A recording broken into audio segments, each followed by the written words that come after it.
আসে নিশ্চয় কিছু, শুধু দেবাশিস সোম কেন, তৃণমূলের আরও অনেক নেতা গেছিল।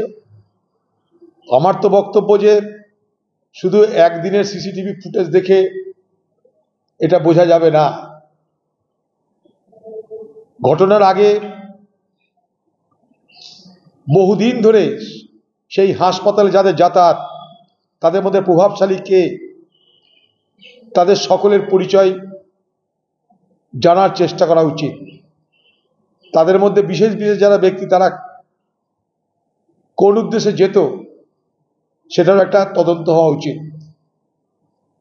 কারণ সবাই আমরা বুঝছি যে এটা নেহাত একটা ধর্ষণ বা খুন নয়, এর পিছনে আরো অনেক রহস্য লুকিয়ে আছে, যা এখনো মানুষের কাছে ধরা পড়ছে না। তৃণমূলের বহু নেতা আরজি করের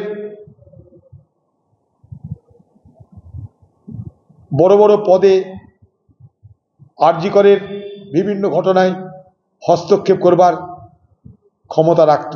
তারা কারা, তারা কে? আমরা দেখেছি তৃণমূল নেতার ইচ্ছায় পিজির মতন হাসপাতালে কুকুরের ডায়ালিসিস হয়। ফলে আজকে তৃণমূলের নেতা নেত্রীরা হাসপাতালকে কিভাবে ব্যবহার করে তা সহজেই অনুমেয়। তাই স্বাভাবিকভাবেই এই তদন্তের আরো গভীরতা আমাদের জানা দরকার।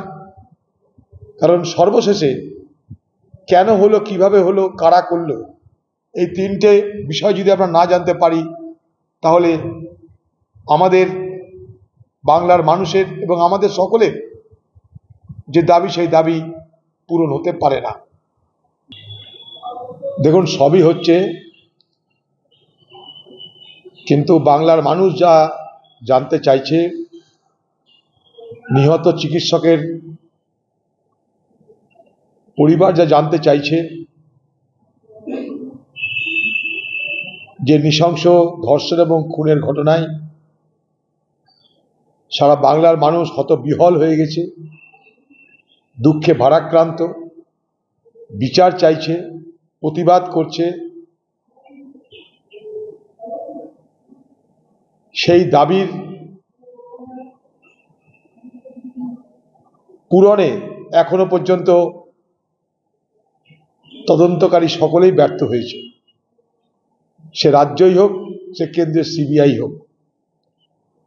স্বাভাবিক কারণেই মানুষের ধৈর্যের বাঁধ ভাঙছে। এখনো মানুষ আস্থা রাখছে, ভরসা করছে যে মানুষের আন্দোলন শেষ পর্যন্ত সফল হবে এবং বিচার পাবে। কিন্তু যতক্ষণ পর্যন্ত না মানুষের দাবি পূর্ণ হচ্ছে, ততক্ষণ পর্যন্ত মানুষের এই আন্দোলন চলতে থাকবে। 1400 জায়গায় সিবিআই তল্লাশি করতে পারে, কিন্তু আমরা সত্য জানতে চাই। এই সত্য জানার অপেক্ষায় সারা বাংলা এবং সেই চিকিৎসকের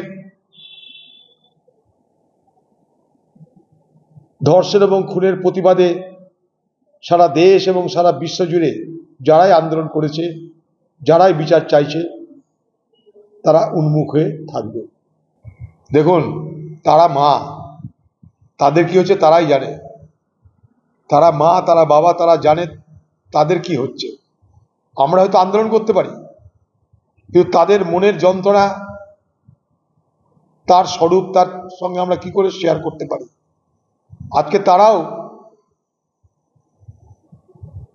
সকলের সঙ্গে আন্দোলন আমার ইচ্ছা প্রকাশ করার মধ্য দিয়ে তাদের প্রথম দিনের যে বক্তব্য, প্রথম দিনের যে দাবি, সেই দাবিকেই তারা স্বীকৃতি দিচ্ছেন এবং সেই দাবি তারা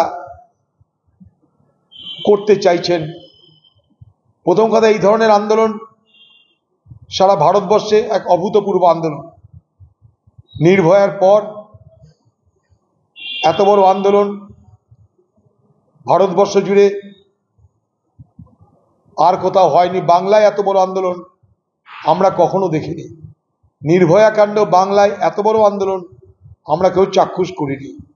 ফলে বাংলার মানুষের এই আবেগ, বাংলার মানুষের এই দাবি এবং পরিবারের এই দাবি যথার্থ, এবং সেই দাবি অনুযায়ী আরও বেশি রাজ্য এবং কেন্দ্রের যারা তদন্তকারী দল তাদের সক্রিয়তা অর্জন করে, সক্রিয়তা দেখিয়ে এই ঘটনার রহস্যকে উন্মোচিত করা দরকার বলে আমরা মনে করি।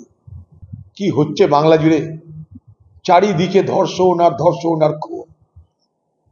কোথায় যাবে বাংলার মানুষ? কোথায় যাবে বাংলার মানুষ? এ বাংলার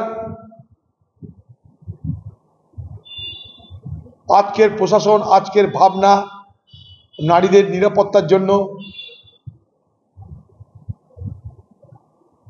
বাংলার জনসমাজকে জাগরিত হতে হবে, বাংলার মানুষকে, সর্বোপরি বাংলার যুব ছাত্রদেরকে আরো বেশি করে জাগ্রত এবং সচেতন হতে হবে। এর মধ্যেই ঘটনাকে লঘু করে দেখানোর জন্য ধনঞ্জয় আর সঞ্জয়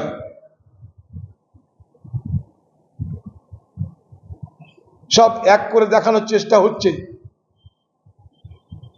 রাজ্যের মন্ত্রী সে এখন থেকেই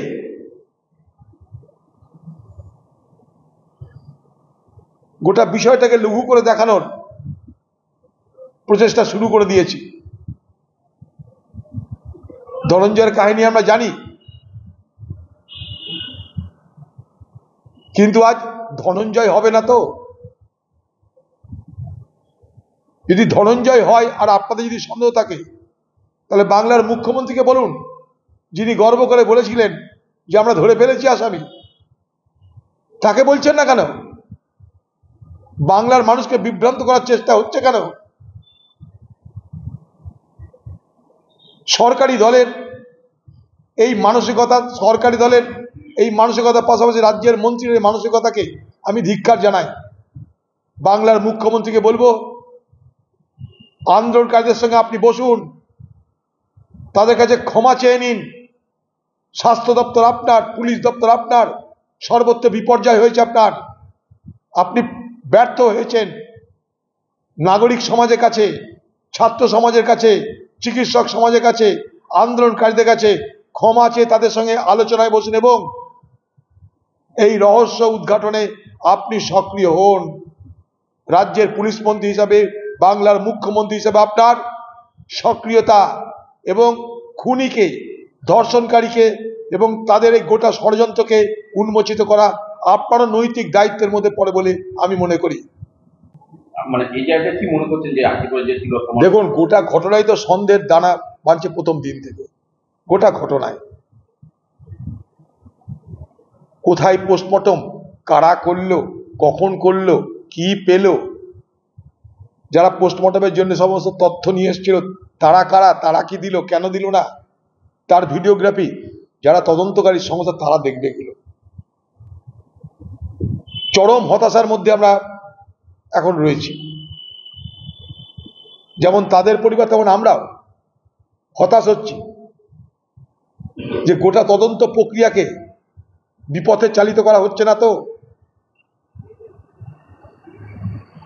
গোটা তদন্ত প্রক্রিয়াটাকে লঘু করে দেওয়ার চেষ্টা হচ্ছে না তো। একদিকে সুপ্রিম কোর্ট, সেখানে লক্ষ লক্ষ টাকা ব্যয় করে আইনজীবীদেরকে নিয়োগ করা, অন্যদিকে আন্দোলন ভেঙে দেওয়ার চেষ্টা করা, আন্দোলন যাতে না করতে পারে তার জন্যে সরকারি ফরমান জারি করা, এবং বাংলার মুখ্যমন্ত্রীর নিষ্ক্রিয়তা, উদাসীনতা সব মিলিয়ে কেমন যেন ধোঁয়াটে লাগছে, এটা নিশ্চয়ই আপনাদের বলতে পারি।